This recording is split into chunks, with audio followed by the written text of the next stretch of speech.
Meus caros irmãos e irmãs, saudações fraternas, saudações em Cristo, Ele que é o Senhor da igreja, o nosso Senhor. Vamos cantar, vamos orar e vamos aprender da palavra do Senhor nesta noite, dando sequência à nossa série de estudos, né? Série que iniciamos esta semana, que fala desigrejados, nem pensar. Vamos cantar, irmãos, que nós estamos todos aqui congregados, abençoados pelo Senhor.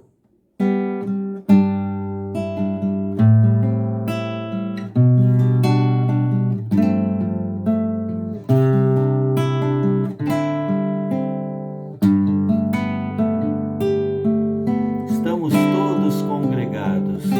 Estamos todos congregados aqui, certamente abençoados também. Há um clima, uma esfera de amor, uma força que se move entre nós.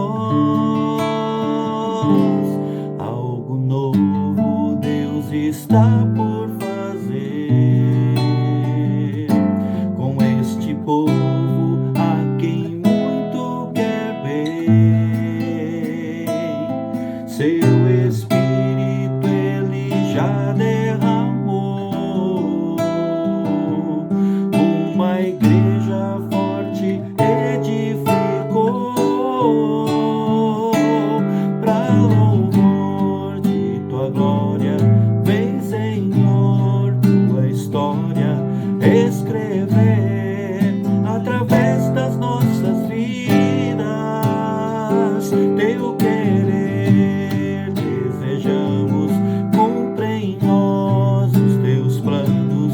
Vem, Senhor, e reina hoje aqui.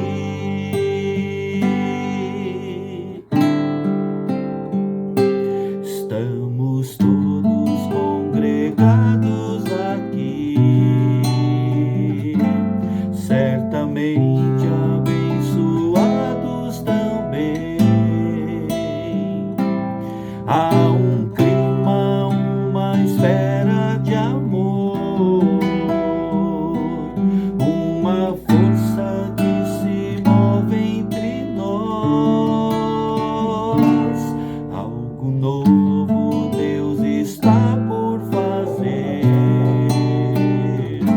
com este povo a quem muito quer bem.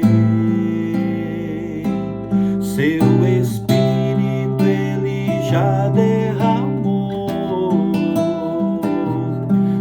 uma igreja forte edificou,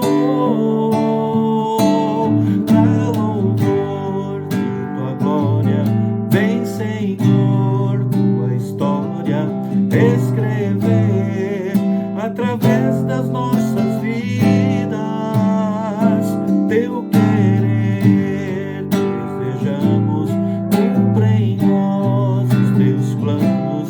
Vem, Senhor, e reina hoje aqui, pra louvor de tua glória. Vem, Senhor, tua história escrever através das nossas vidas, teu querer desejamos, cumpre em nós os teus planos. Vem, Senhor, e reina hoje aqui. Vem, Senhor, vem, Senhor, vem, Senhor, e reina hoje aqui. Vem, Senhor, vem, Senhor, vem, Senhor, e reina hoje aqui. Amém, irmãos. Vamos orar agora nesse sentido. Feche os seus olhos, vamos falar com o nosso Deus. Querido Deus, nosso Pai, nós te louvamos, ó Deus, porque a tua igreja foi edificada pelo Senhor. Não foi algum de nós, não foi alguma pessoa no decorrer da história que teve a ideia de fabricar um livro, de forjar um Salvador, de reunir pessoas, de adorar. Não, ó Pai. Foi o Senhor quem se revelou a nós. A tua igreja é ideia do Senhor, é realização do Senhor, é o Senhor quem escolheu, é o Senhor quem chama, é o Senhor quem conduz a tua igreja. E nós somos, ó Deus, então assim, conduzidos. Glória ao teu nome, ó Pai. Muito obrigado, ó Deus, porque quando estamos fortes, é o Senhor quem nos fortalece. Quando fraquejamos, é por nossa própria deficiência, nossa limitação. E nós, ó Deus, te louvamos porque as tuas mãos estão sempre estendidas. A tua graça está sempre, ó Deus, sendo derramada sobre nós, o teu povo. Agora, Deus, nós vamos meditar na tua palavra. Te pedimos, ó Deus, a tua direção e a tua bênção. É assim que nós oramos, em nome de Jesus. Amém. Amém. Muito bem, meus irmãos, nós vamos dar sequência aos nossos estudos nesse tema e eu gostaria de pedir que você abrisse a sua Bíblia no texto da carta aos Hebreus, no capítulo 10, versos 24 e 25. Nós vamos falar sobre a vida na comunidade local, vamos falar sobre o nosso compromisso como membros da igreja. Então, para isso, vamos ler e ter como texto básico Hebreus capítulo 10, versos 24 e 25, que diz assim: consideremo-nos também uns aos outros para nos estimularmos ao amor e às boas obras. Não deixemos de congregar-nos como é costume de alguns, antes façamos admoestações, e tanto mais quanto vedes que o dia se aproxima. Muito bem, irmãos. No nosso estudo anterior, nós aprendemos várias coisas, não é? Aprendemos que a igreja deve ser vista como uma comunidade de pessoas. Esses indivíduos que foram transformados pelo anúncio do evangelho, que se tornaram filhos de Deus. Nós também estudamos, você deve se lembrar, sobre alguns atributos, né? Que esta igreja, ou que constituem esta igreja, o povo do Senhor, e que definem a sua natureza, definem a sua missão. Falamos da igreja do Deus vivo, casa de Deus, coluna e baluarte da verdade. Agora, irmãos, além disso tudo, é muito importante nós sabermos também como viver essa vida em comunidade, o povo do Senhor reunido. É importante saber que essa igreja possui um caráter organizacional. O que eu quero dizer aqui é que a igreja é muito mais do que uma organização. Com certeza, a igreja é o organismo vivo, né? Mas ela também tem uma organização. Aliás, o nosso Deus é um Deus organizado, né? Ordeiro. E o seu povo não poderia ser diferente, né? Reflete o que há no próprio Deus. É importante nós sabermos isso, irmãos. Eu repito, nós somos um povo que tem um caráter organizacional, o que significa ter estruturas administrativas, até certo ponto hierárquicas, embora na igreja não existe ninguém melhor do que ninguém, ninguém acima do que ninguém. Aliás, há, né, o supremo pastor das nossas almas, Cristo, o nosso Senhor. E há também estruturas didáticas na igreja, que interligadas apontam para o cuidado de Deus em dirigir o seu povo. Entretanto, irmãos, qual a importância da natureza organizacional da igreja, do povo de Deus, para nós, para mim e para você, para nós membros da igreja, no dia a dia da igreja? Dados estatísticos, rol de membros, né? Dentre tantos outros documentos, possuem mesmo algum valor para a nossa vida com Deus? Tem valor para a nossa espiritualidade? E quanto aos membros, que tipo de relação possuem com a igreja local, com a liderança, com toda essa estrutura organizacional, não é? É algo importante de ser colocado aqui. Porque, historicamente, Deus tem reunido pessoas em torno de si, a fim de adorá-lo, e, consequentemente, a fim de proclamar a existência dele a outros que ainda não o conhecem. É só olharmos para o Antigo Testamento e nós veremos isso. Deus estabelecendo o povo de Israel como um arauto entre as nações, o seu mensageiro no mundo de então, para que diversas etnias, culturas e crenças conhecessem o poder, a graça e a verdade, que é a verdade do nosso Deus, do Deus Criador.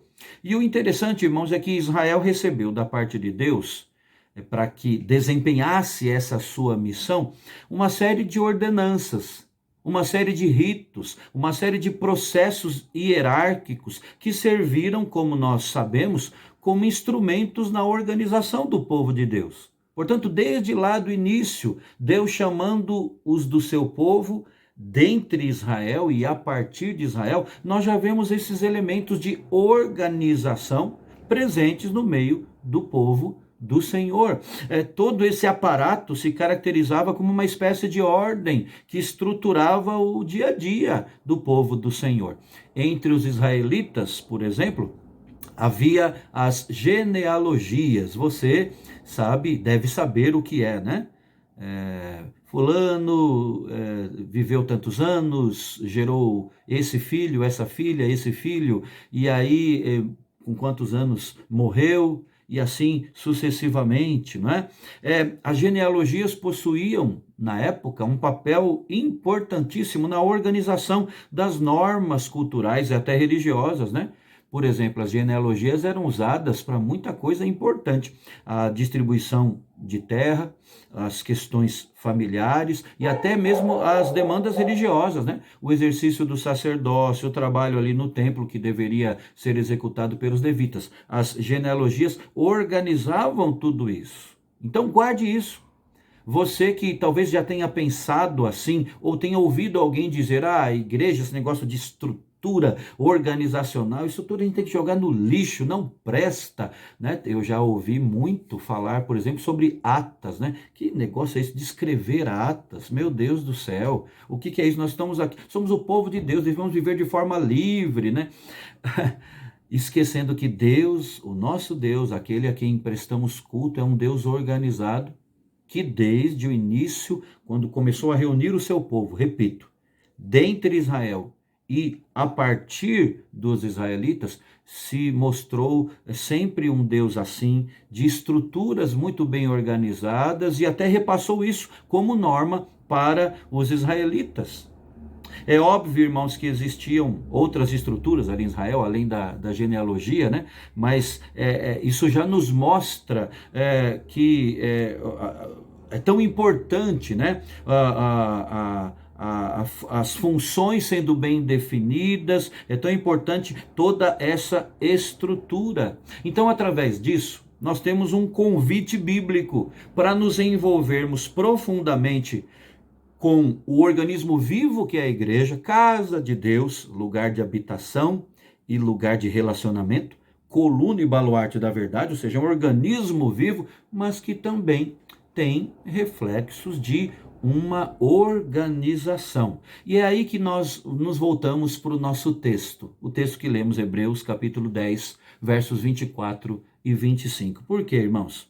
É necessário traçarmos aqui um pouco do contexto para entendermos o texto, né?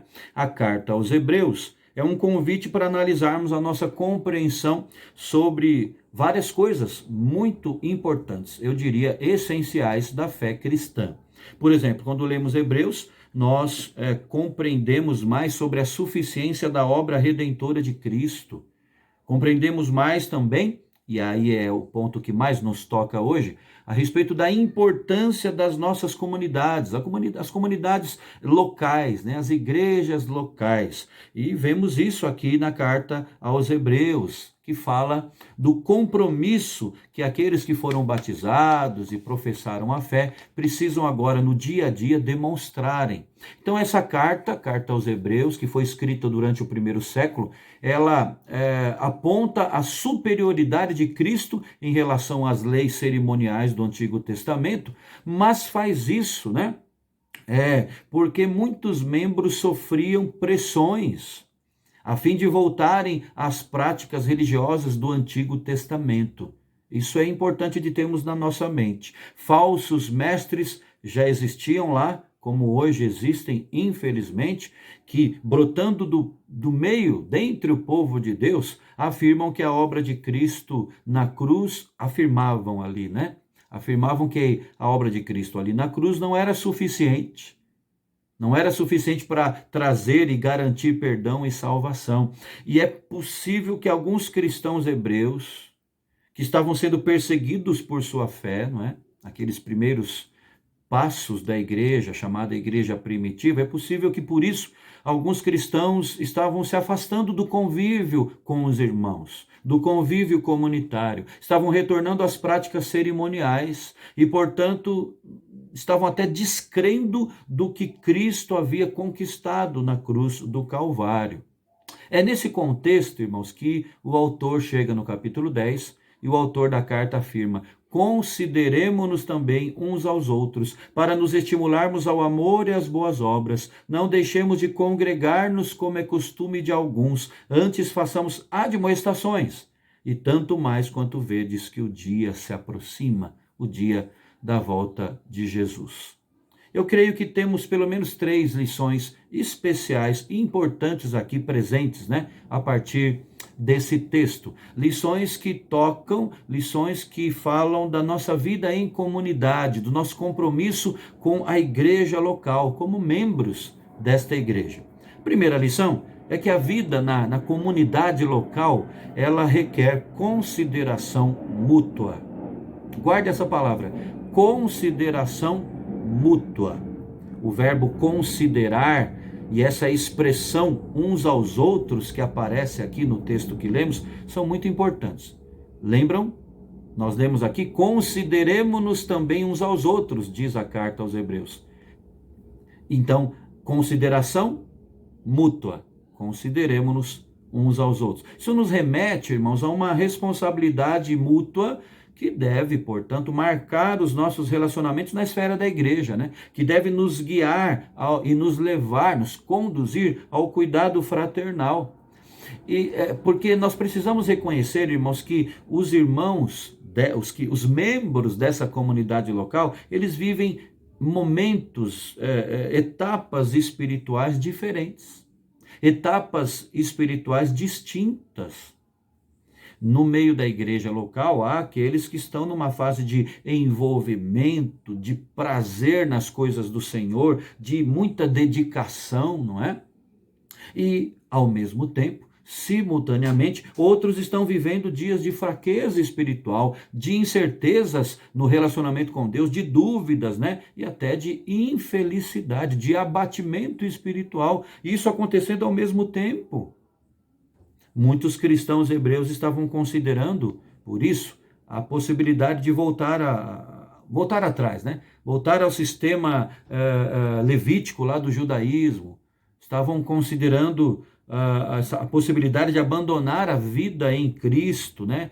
Estavam quase desistindo da fraternidade, do convívio com os irmãos. Por isso, a consideração recíproca era importante ali, nessa preocupação com os irmãos. Ele diz: consideremo-nos também uns aos outros. Com certeza passava pela compreensão disso, de que há etapas, momentos espirituais distintos, irmãos.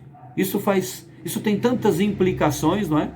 Gostaria de pedir que você pensasse sobre isso, elaborasse sobre isso, o que nós não vamos ter tempo aqui de fazer hoje, não é? Muito bem. Mas a segunda lição extraída de Hebreus 10, 24 e 25 é que a vida na igreja local, na comunidade local, requer estímulo do amor e das boas obras, ou estímulo ao amor e às boas obras. Ao exortar os hebreus, o autor mostra isso, né? Ele fala que nós devemos nos considerar uns aos outros para nos estimularmos ao amor e às boas obras. E isso é uma referência às marcas centrais da identidade cristã, não é? O amor a Deus e ao próximo e as boas obras para evidenciar esse amor.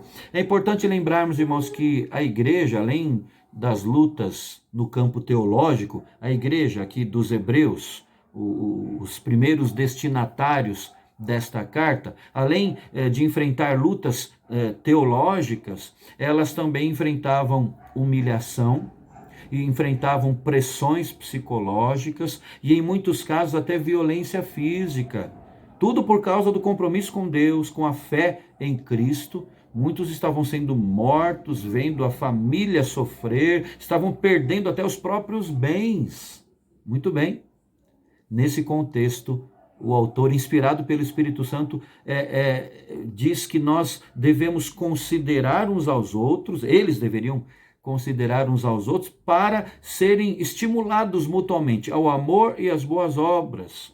Repito aqui, uma das expressões visíveis da identidade nossa como cristãos, justamente é a prática de boas obras. Boas obras, irmãos, é aquilo que fazemos para abençoar vidas, mas primeiramente com o foco na glória de Deus. Muitas pessoas fazem obras sociais, né? Mas elas não colocam Deus ou não têm Deus como a prioridade nisso, né? Ao fazer isso, glorificar a Deus e mostrar o amor de Deus. Então, boas obras têm esse sentido, não é?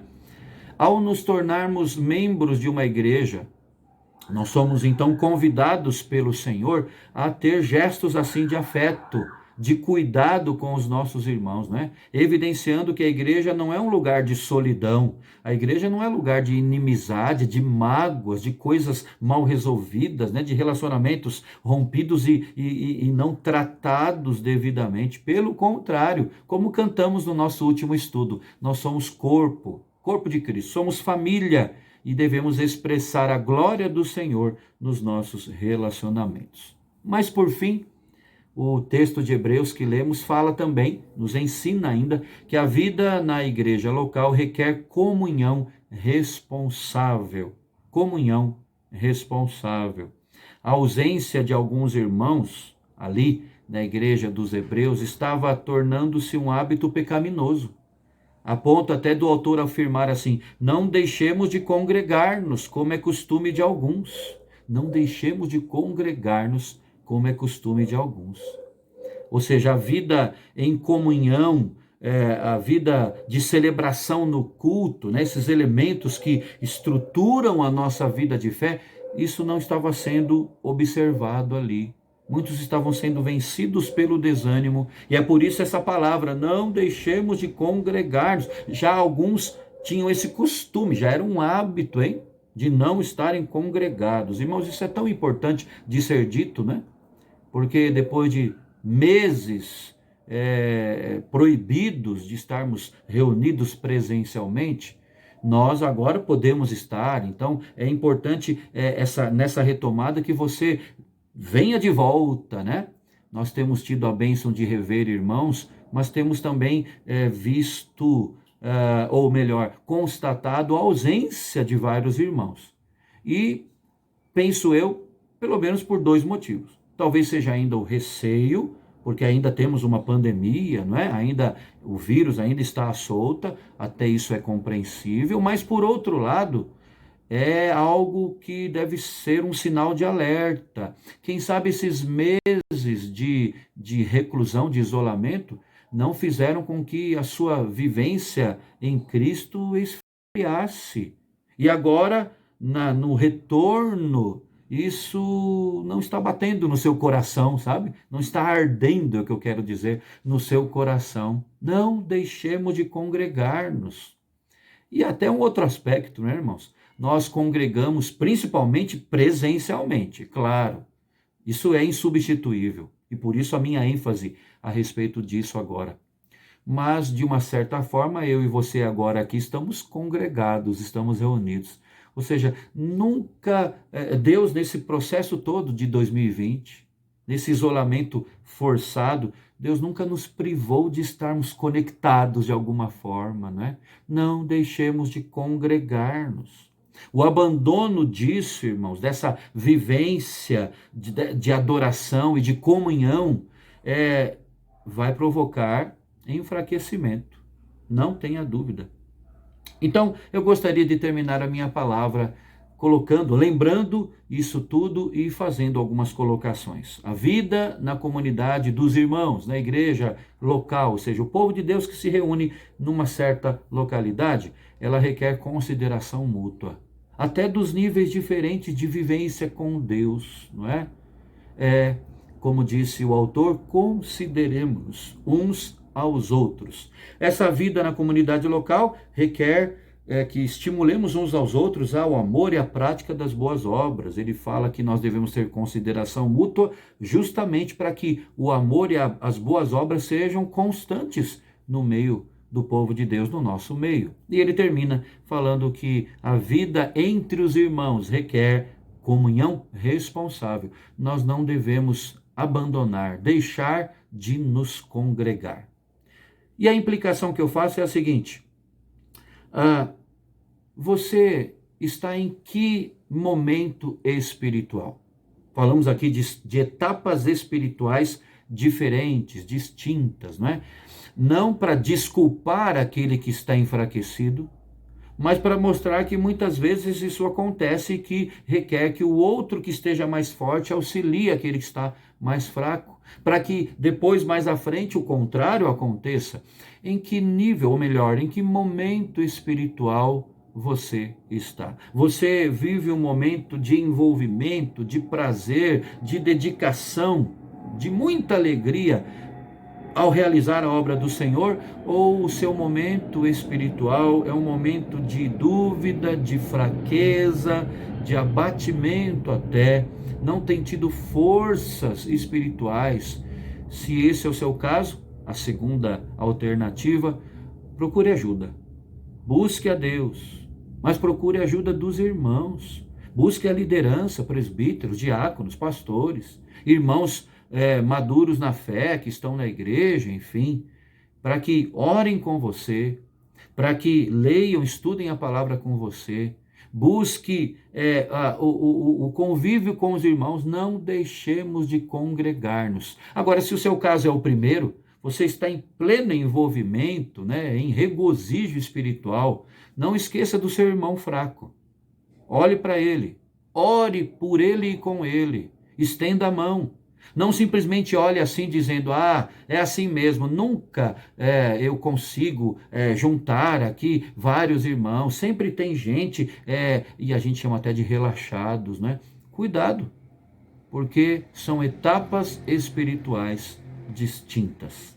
A vida na comunidade local requer tudo isso. Que Deus nos dê sabedoria para vivermos, para a vivência entre os irmãos. Me despeço dando a você um abraço, ainda que virtual, não é?